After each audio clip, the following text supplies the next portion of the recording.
Hi, everyone. It's Dr. Lisa L. Campbell, and we are back with our weekly book reviews in 2026. So, today's book is 107 Days by Kamala Harris. So, first, let me be very clear and say that this review is not about politics. While the book is rooted in a political moment, my review today is really focused on leadership, vulnerability, and what many of us watch unfold in real time.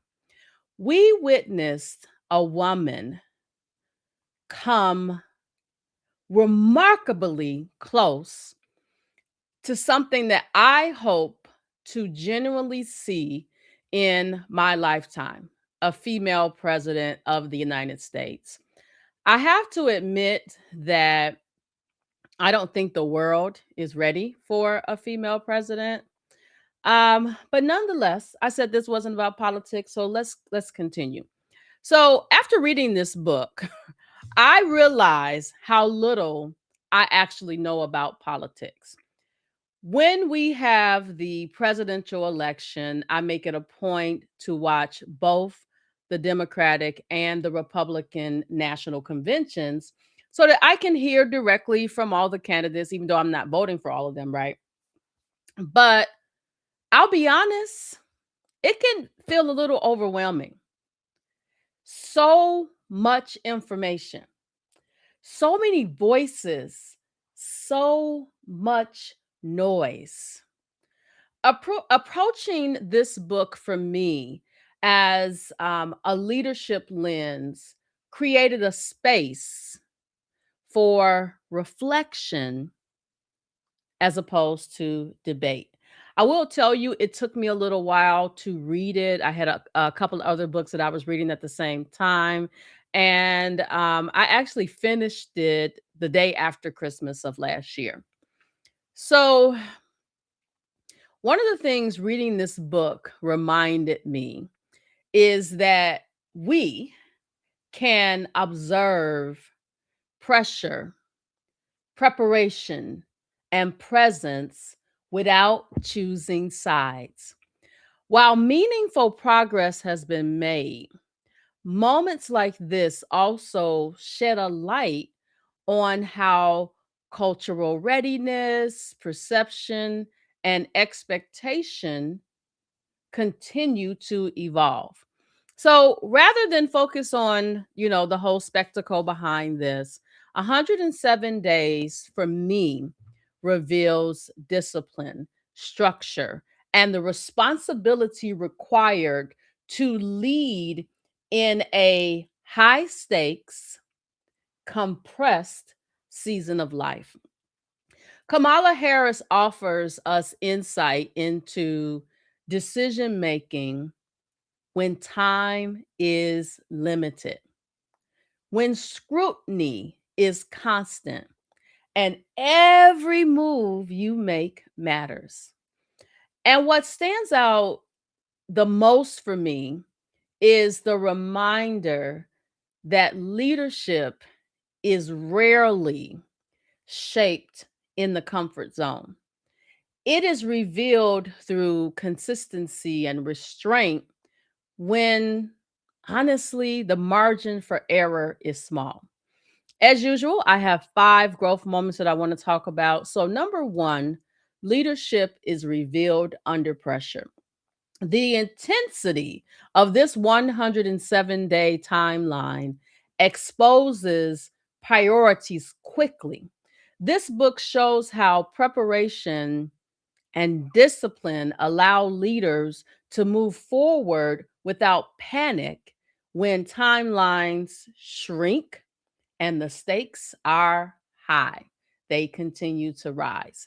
Number two, decision making requires clarity, not noise. As I was reading this book, I said, "Ooh, as strong as I am, I don't feel under that amount of pressure that I would have made it to the end." Um, it's definitely not something that I have a desire to do. But it definitely humbled me tremendously as I read from one day to the next, because the book is literally one day at a time. Some days are very short. So, as it relates to decision making requiring clarity and not noise, one of the strongest lessons in this book is the importance of filtering distraction.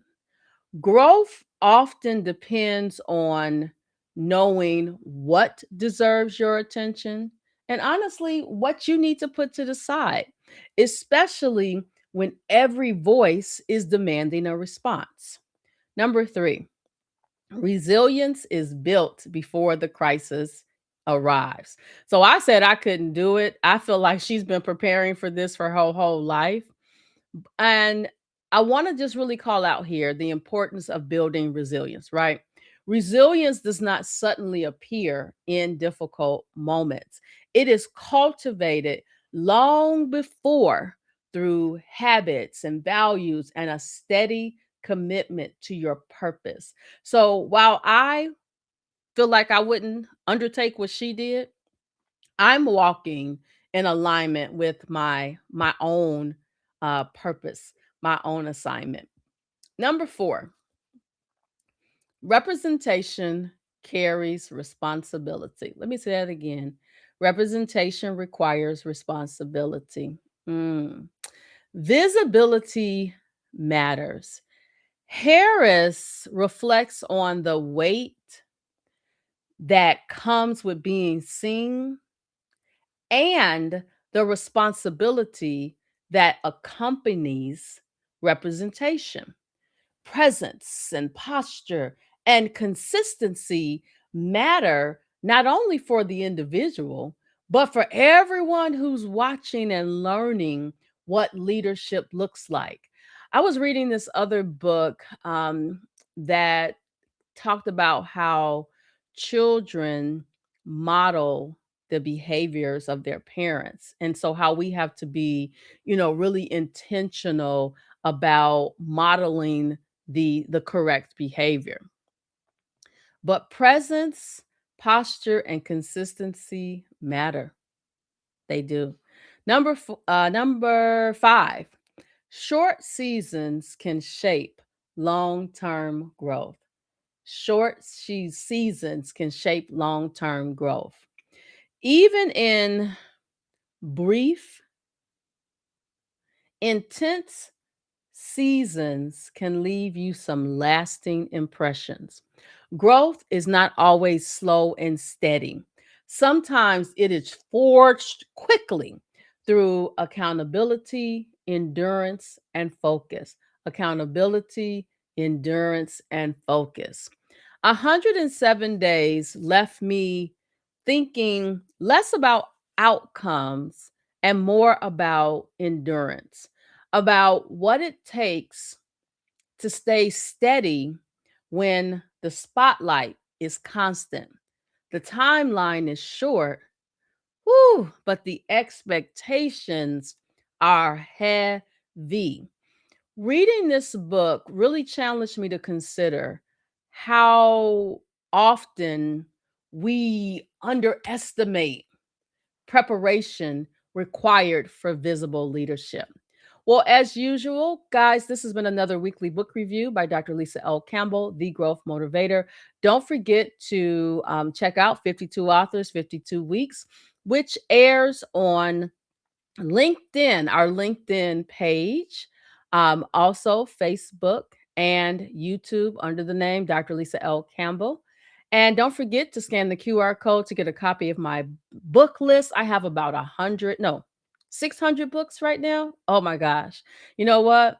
I love reading for purposes of growth and knowledge. That's my number one reason. Well, guys, thank you so much and have a great rest of your week.